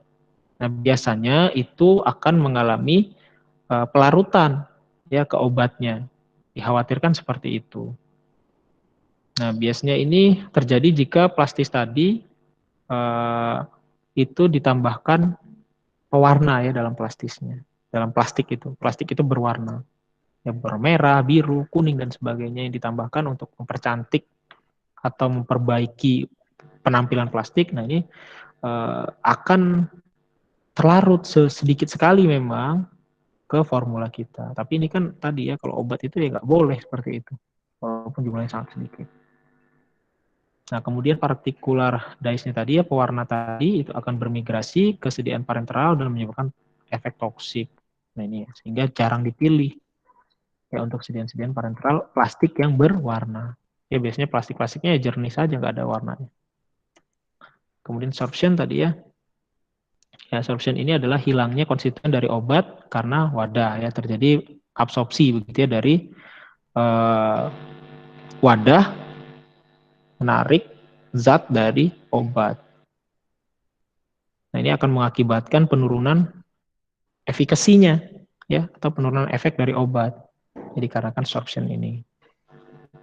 Nah, sorption itu dapat merubah ya struktur kimia, pH, sistem pelarutnya, konsentrasi zat aktif, temperatur, etc. ya, dan lain-lain. Kemudian chemical reactivity, ya, bagaimana reaktivitas si wadah tadi dengan zat aktif kita. Nah, beberapa zat dari wadah tertentu itu atau dari plastik itu dapat bereaksi secara kimia dengan satu atau lebih komponen dari obat. Ya, bahkan dalam jumlah yang sangat kecil, jika terjadi inkompatibilitas itu, ini akan mempengaruhi penampilan dari plastik atau dari obatnya sendiri. Ya, jadi yang berubah, plastiknya berubah atau apakah dia menjadi elastis dan seterusnya. Ini contohnya itu, saya walaupun nggak di kemasan obat ya, saya dulu ketika mau mengukur ini ya, mengukur apa namanya ukuran partikel itu kita biasanya kan masukkan dulu sediaan kita itu ke dalam kuvet. Nah, kuvet itu ada yang kuvet disposable namanya. Kuvet disposable itu kita pakai kenapa? Karena biar nggak lama ya. Jadi kita kan antri panjang mengukur ukuran partikel sediaan kita yang nano-nano tadi itu. Nah, itu kita pakai kuvet disposable yang bahannya itu plastik. Nah, ada teman itu pelarut zatnya itu, pelarut yang dipakai di obatnya itu ternyata dapat melarutkan kuvet itu. Jadi kuvet itu yang awalnya bening menjadi keruh ketika dimasukkan itu. Ya kenapa ya? Karena ada yang terlarut. Gitu ya. Jadi merubah penampilan si kuvet itu contohnya yang saya alami saja ya. Kuvet. Jadi warnanya jadi tidak jernih lagi. Kuvet itu dipakai untuk mengukur ini ya kalau di spektrum untuk wadah untuk mengukur absorpsi dari obat ya. Mengukur absorbansi dari obat. Nah, itu biasanya kalau kita mengukur ukuran partikel juga sama pakai kuvet itu. Tapi kita pakai yang dispo yang dari plastik biar apa? Biar cepat. Di orang ngukur gantian, saya ngukur nggak perlu nyuci kuvetnya dulu, bersihin dulu segala macam, kan lama ujung-ujungnya. Kita pakai yang dispo. Kemudian modifikasi. Ya. Nah, kalau modifikasi ini sebenarnya adalah perubahan secara fisika maupun kimia dari wadah akibat adanya obat. Jadi terbalik ya. Wadahnya berubah secara fisika maupun kimia karena adanya obat. Ya, terjadi modifikasi pada wadah. Ini contohnya beberapa solvent atau pelarut itu dapat menyebabkan perubahan pada penampilan dari atau sifat mekanik dari plastik. Ya plastiknya awalnya rigid menjadi lembek dan lain-lain ya, itu bisa terjadi. Sebagai contoh minyak ya itu dapat menimbulkan efek melembutkan ya, atau membuat dia menjadi lebih lembek gitulah ya bahasanya, dari plastik-plastik polietilen, hidrokarbon. Kenapa? Karena hidrokarbon tadi itu akan menyerang polietilen dan PVC. Ya. Jadi kalau kita menggunakan polietilen dan bahan kita dari hidrokarbon, ini dapat merubah penampilannya, sifat fisik dari si wadah. Nah, ini disebut sebagai purification. Dan untuk metals, saya rasa kalau metals ini saya tidak akan terlalu banyak bahas ya. Intinya itu saya lebih menekankan di dua tadi. Ya, biasanya metal ini itu yang digunakan adalah aluminium ya, kemudian timah ya, artinya baja yang dilapisi timah ya, baja tapi dilapisi timah, kemudian tadi ya baja tan karat dan timah. Ini yang biasa digunakan kalau dia wadahnya terbuat dari metal. Keuntungannya impermeable terhadap cahaya ya, jelas ya kalau ini ya.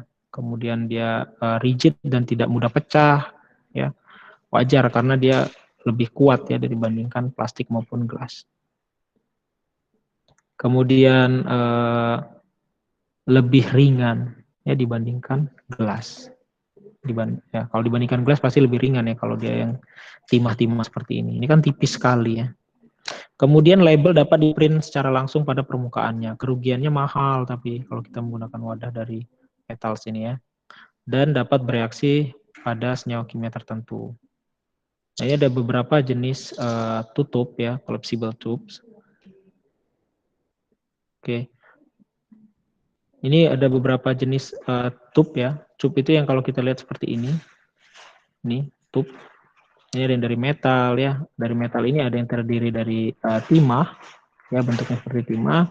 Ini biasanya digunakan untuk makanan, obat ya, dan produk-produk lain di mana yang sangat mempertimbangkan kemurnian dari wadah metal tersebut. Nah, ini the most chemical inert ya untuk semua jenis metal yang digunakan sebagai tube. Jadi kalau mau yang benar-benar inert ya pakai yang dari timah. Kemudian ada yang dengan aluminium ya, tube yang dari aluminium. Kalau yang dari timah, kemudian ada yang dari aluminium ya kan.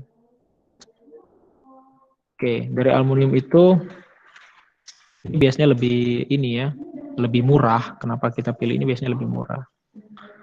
Ya, kemudian dia juga lebih ringan. Ya, lebih ringan aluminium ini. Kemudian selanjutnya timbal. Nah, ini yang paling murah sebenarnya, timbal ini. Ya.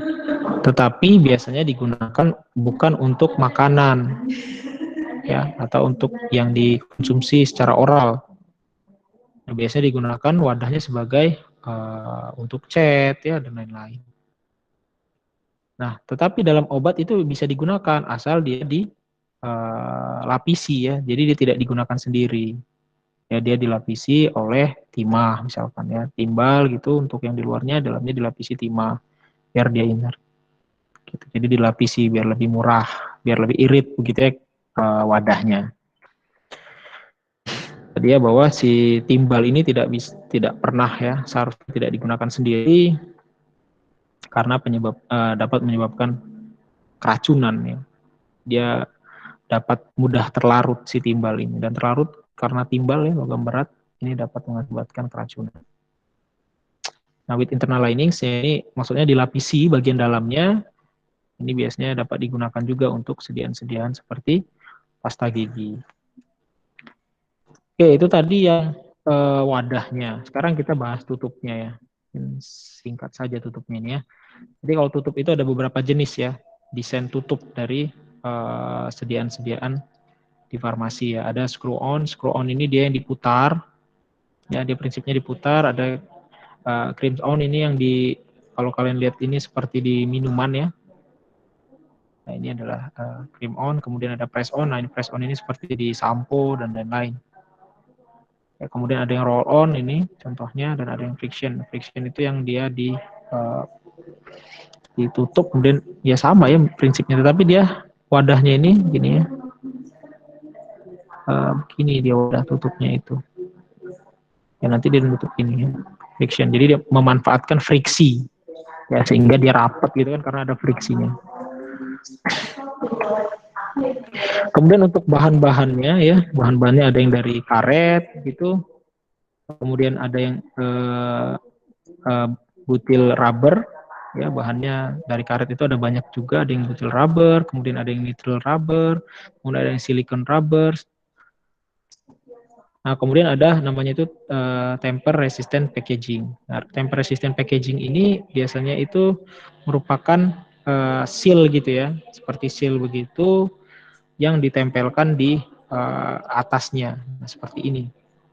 Nah, ini artinya apa? Kalau seandainya ini sudah hilang, berarti ini indikator di mana jika rusak gitu ya atau hilang, ini merupakan ini dapat disebabkan begitu ya adanya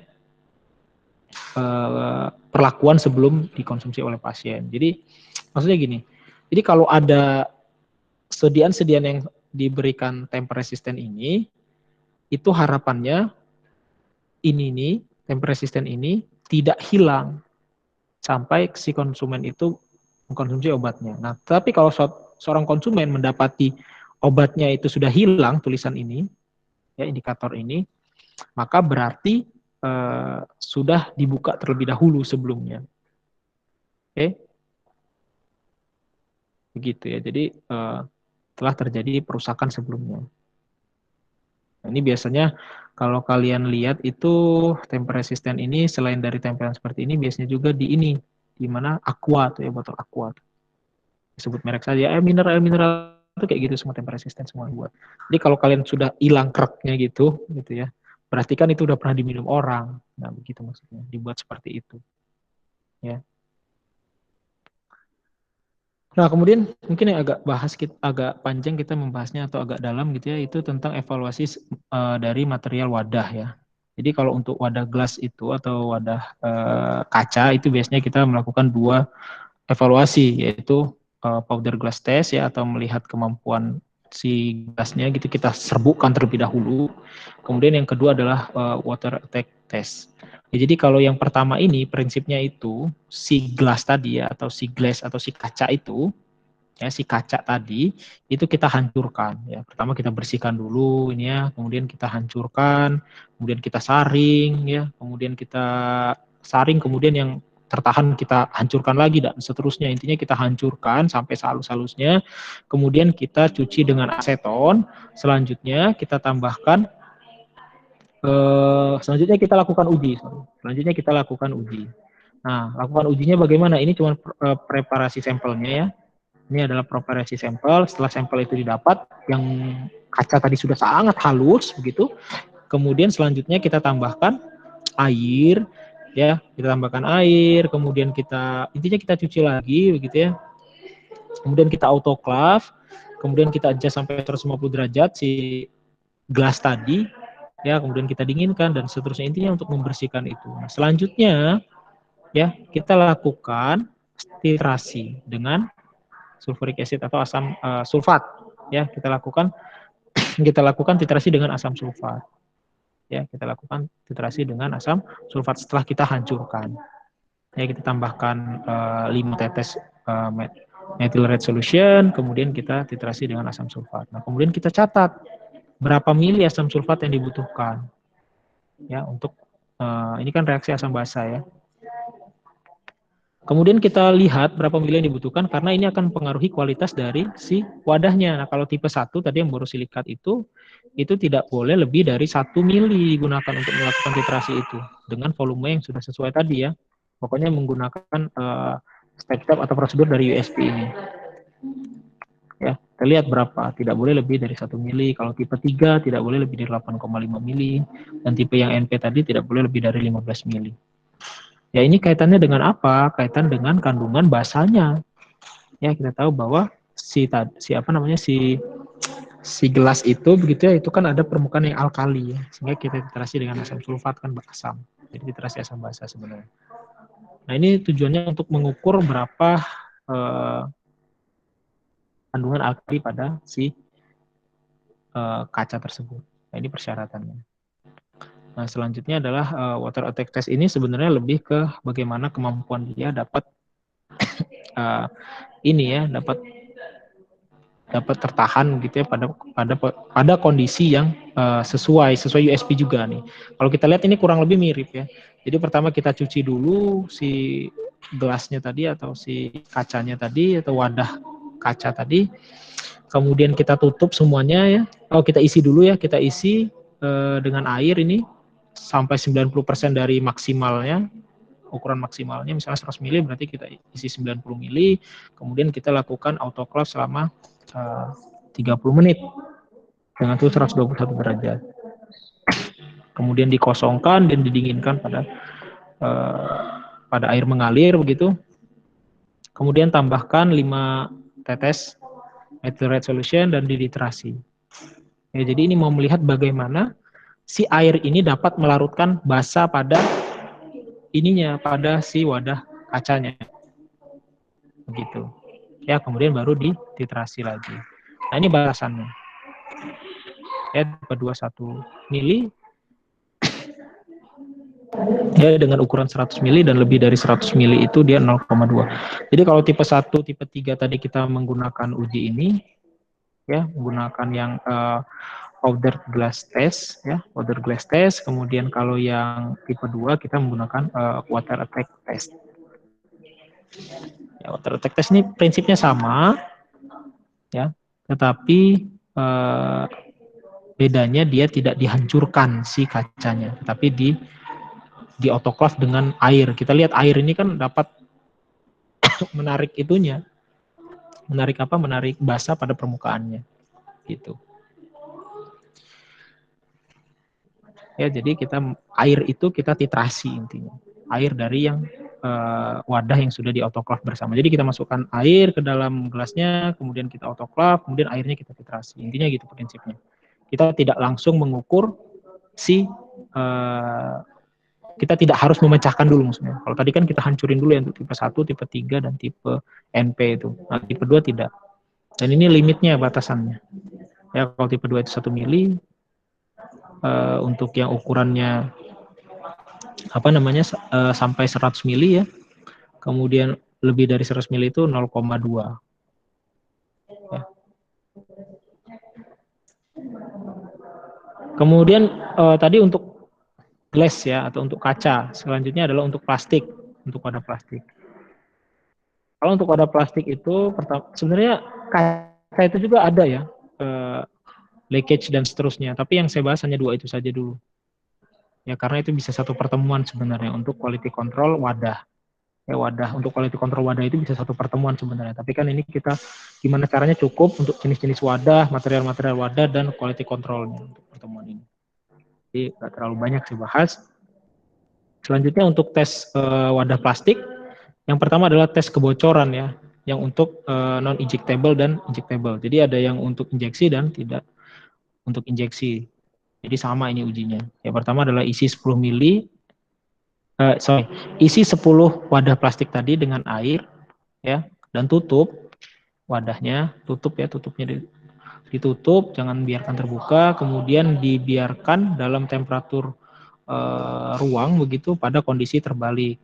Ya, jadi tutupnya di bawah ya selama 24 jam.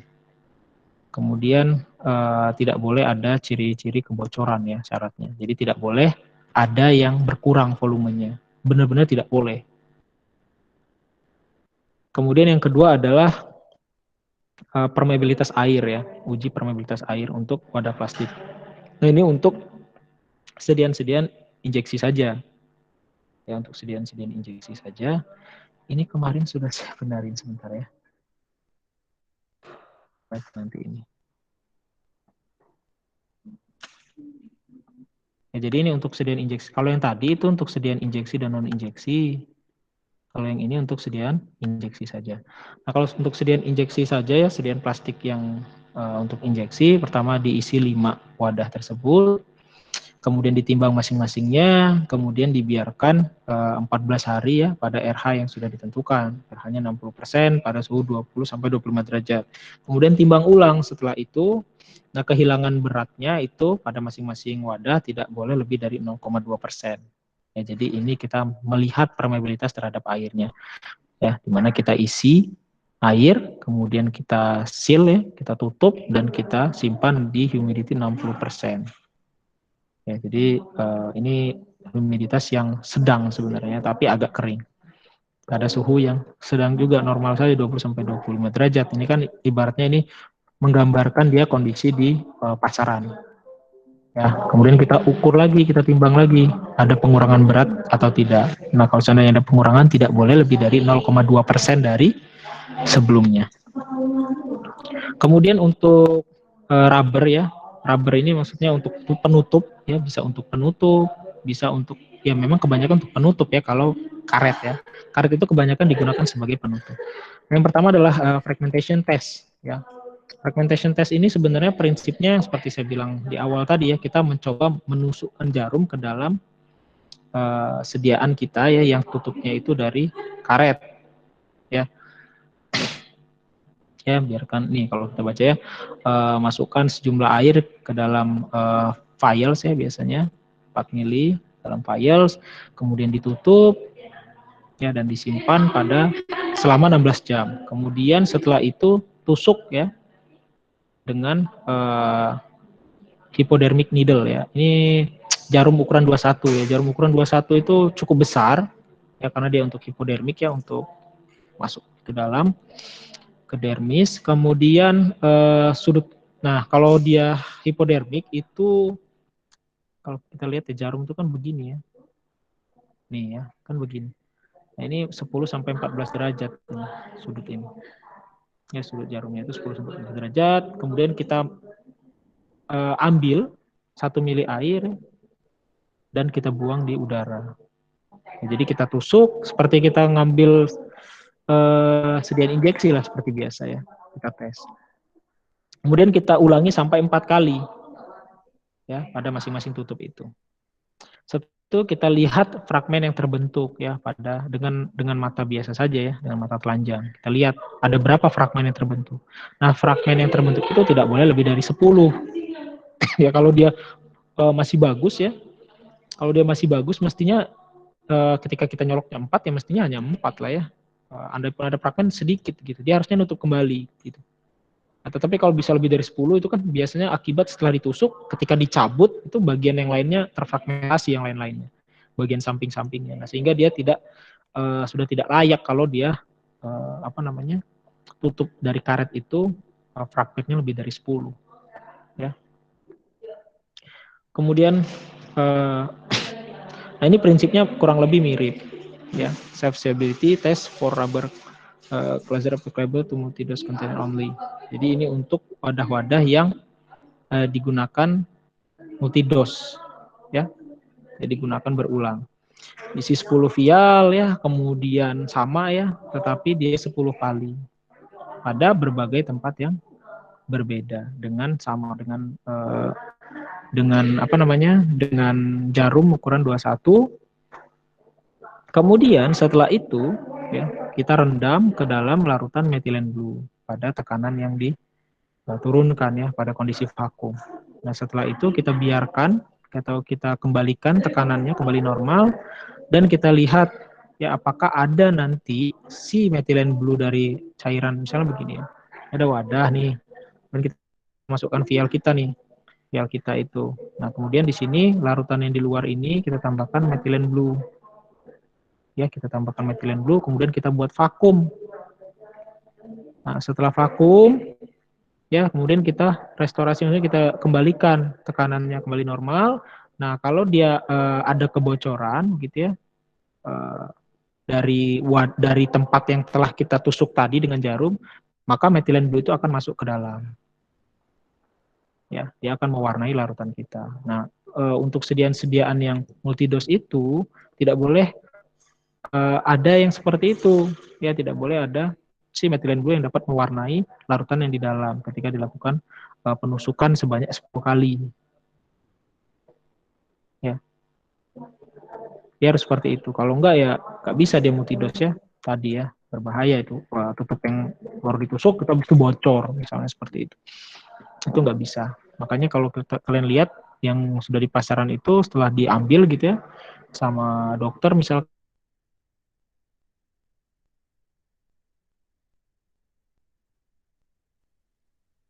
itu masih bisa keluar masuk. Makanya dilakukan evaluasi seperti ini dulu sebelum dipasarkan ya, evaluasi dari inilah tugasnya si farmasis-farmasis yang di QC bagian wadah. Ya dia mengevaluasi wadah-wadah seperti ini. Ya kalau QC kan banyak ya bagian-bagiannya lagi. Ini ada referensi yang saya gunakan, ini kebanyakan dari Leon Lachman ya. Ini untuk farmasi untuk industri. Jadi memang bahasanya bahasa-bahasa industri. Kebanyakan untuk industri-industri gitu. Langsung praktisnya di industri seperti apa. Gitu. Jadi memang 3 pertemuan ke belakang ini saya ngambil dari Leon Lachman ini. Ya, pharmaceutical for industry. Ya, farmasi industri. Jadi memang lebih ke teknis banget ya. Bagaimana scale up dan sebagainya kemarinnya itu saya ambil dari ini, nggak dari buku yang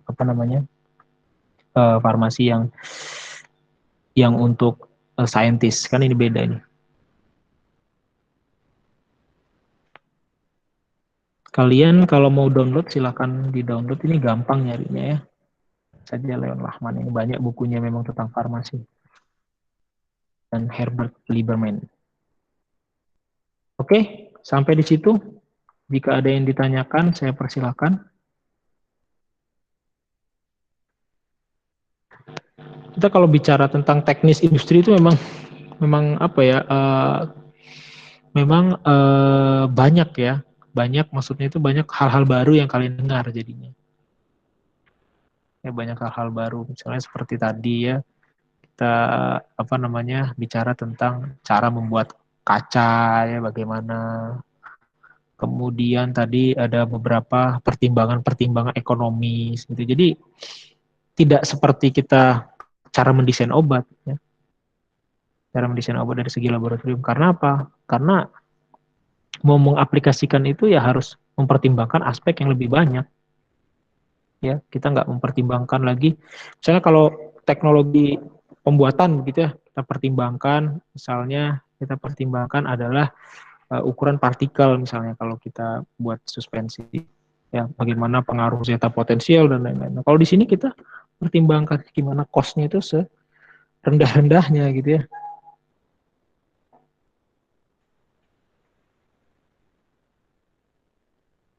Oke, silakan jika ada yang ditanyakan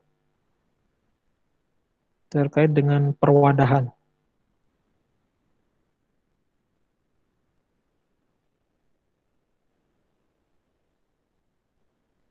Ada yang ditanyakan terkait wadah? Tidak ada? Jadi ini masuk ke materi UAS ya wadah ini ya. Sebenarnya aslinya itu wadah itu kalau boleh jujur wadah ini itu slide-nya sebelumnya itu sekitar 100 slide. Ya, banyak sekali sebenarnya kalau bicara tentang wadah. Tapi saya buat 50 saja ya, karena memang waktunya nggak cukup satu. Sisi lain juga kalian pasti kalau bicara tentang soal yang industri seperti ini, aduh, agak monoton ya. Saya juga mau mereview ilmu kalian tuh bingung mau review yang di mana, yang baru semua gitu kan. Ya hal-hal baru semua ya, wadah karet segala macam. Saya bingung mau mereviewnya di mana. Kalau kita mereview tentang teknologi pembuatan tuh banyak yang bisa saya tanyakan ke kalian kan. Tapi kalau bicara tentang wadah karet, wadah kaca segala macam, kalian pun saya yakin nggak pernah ketemu ya materinya dimanapun gitu. Ya, uji-uji kayak tadi ya, uji tentang quality control kaca itu bagaimana kalau wadahnya kaca ya, di mana wadah kaca itu ada 2 cara, ada yang diserbukkan dulu kemudian baru dititrasi nanti ya setelah kita bilas. Tapi yang dititrasi itu airnya ya, bukan si itunya, bukan si kacanya, airnya. Air yang sudah dipakai untuk mencuci dan seterusnya itu ya. Yang dipakai untuk membersihkan itu dititrasi. Lalu yang satunya tadi airnya itu digunakan untuk autoclave ya, jadi airnya dimasukkan ke dalam, kemudian di autoclave bersama dengan si gelasnya. Nanti residunya kita ukur.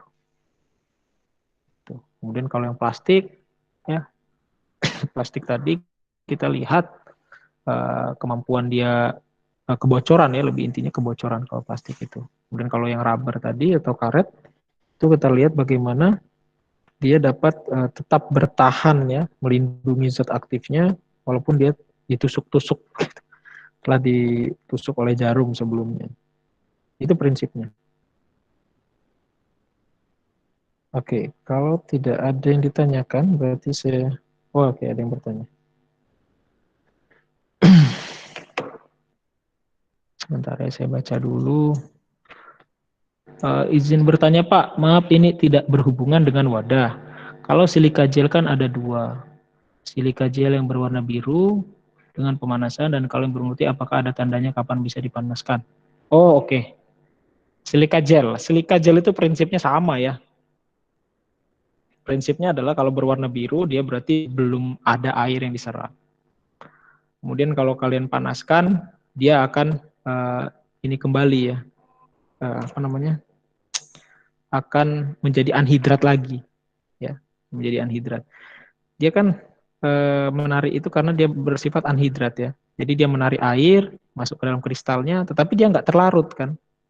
Kalau dia terlarut, nggak bisa dia sebagai digunakan di desikator kan. Jadi dia nggak terlalu, dia memasukkan air itu ke dalam kristalnya, bukan melarutkan dirinya. Kalau dia terlarut ya habis gitu ya. Nah, pertanyaannya apakah kalau yang berwarna putih apakah ada tandanya kapan bisa dipanaskan? Gini ya, jadi yang namanya suatu molekul anhidrat itu mestinya sama ya. Ketika kalian panaskan ya dia akan kembali lagi menjadi bentuk hidrat. Ketika dia hidrat gitu ya, setelah menyerap udara yang ada airnya, ketika dipanaskan dia hilang airnya kan ya. Maka dia menjadi bentuk anhidrat lagi. Prinsipnya seperti itu sebenarnya, sama saja. Ya air itu keluar masuk bisa saja. Ya, tetapi memang kapasitasnya akan berubah lama-kelamaan. Ya, kapasitas atau kemampuannya itu akan berubah. Kenapa? Karena ketika kalian memanaskan itu tidak benar-benar menghilangkan hidratnya. Ya, beda dengan dia dibuat dipanaskan pada suhu berapa gitu ya, benar-benar hilang begitu airnya. Jadi bentuk anhidrat sehingga dia bisa menarik lagi dengan lebih bagus kapasitasnya. Tetapi yang kalian lakukan biasanya kan saya juga sering itu pakai kayak gitu. Jadi taruh di aluminium foil gitu ya, kemudian dipanaskan gitu kan, ditutup, nanti dia akan lama-kelamaan akan menjadi biru, itu kan di desikator ya dipakai. Ya itu bisa-bisa saja. Ya, tetapi itu tadi ya kapasitasnya itu tidak akan sama seperti pertama baru. Kenapa? Ya karena proses pemanasan yang kita gunakan itu berbeda dengan ketika dia dibuat. Kecuali kalian benar-benar panaskan pada suhu sekian ratus derajat selama 2 minggu begitu ya. Kalian kan biasanya sebentar aja ya yang pakai desikator ya. Saya sering soalnya pakai desikator juga itu. Jadi ya pertama diuapin dulu ya, kemudian baru dibalikin lagi gitu kan ke desikator si silika gelnya. Kemudian nanti harapannya untuk melindungi si ekstrak kita, biasanya ekstrak yang kayak gituin kan disimpan di desikator. Gitu. Kalau tanda-tandanya sih kalau dia tidak berwarna ya nggak ada ya tandanya. Tandanya dia tidak bagus lagi menyerap air. Kalau mau dites ya dites aja, panaskan saja lah kalau mau dites. Kalau dia udah banyak airnya gitu ya, ketika kalian panaskan kan itu akan lembab ya di atasnya itu. Kalau kalian tutup. Gitu ya. Oke, silika ya. Tadi ya kaitannya dengan ini mungkin ya. Borosilika tadi ya, borosilikat. Dari pasir ya. Jadi kalau di luar itu saya baca itu kaca-kaca bekas itu dihancurkan kemudian dijadikan pasir lagi. Karena kan memang asalnya dari pasir. Jadi bisa dipakai untuk membangun rumah gitu ujung-ujungnya, atau dipakai untuk tadi ya sebagai kalet tadi ya. Oke, ada lagi yang ditanyakan? Oke, saya stop recording dulu kalau begitu.